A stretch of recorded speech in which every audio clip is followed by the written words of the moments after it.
Oh my god, okay, this was bad. We have Indi Hartwell taking on Ruca. And so Indi Hartwell is a heel now. And essentially, what they want you to know is that all she does is complain.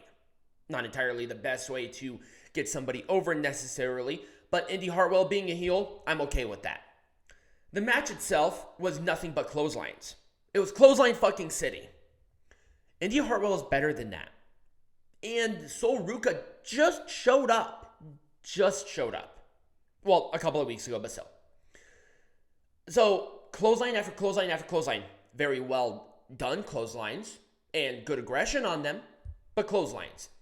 And then it was a forearm smash to the back of the head for the win. I think there was maybe a combination of 5 moves throughout the entire match, and 4 of them were clotheslines. So you didn't miss a whole lot. But then, Elektra Lopez came back and attacked Soul further. I don't think Soul was necessarily buried with this. Maybe they're going to start a program with Soul and somebody else to go against Indi and Elektra Lopez. And that's what I would do right now, is kind of give that tag team an interaction, because number one, you need that injection of women's tag teams in NXT right now. There just isn't a whole lot of them. So a little bit of introduction of new people, especially with some time to fester and all of that, that would be okay.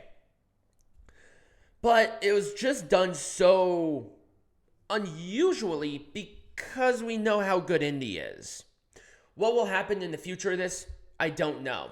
That's kind of the direction where I would go with it, is to introduce another person, create 2 new tag teams, do a tag team rivalry, start building up some new people for the tag titles.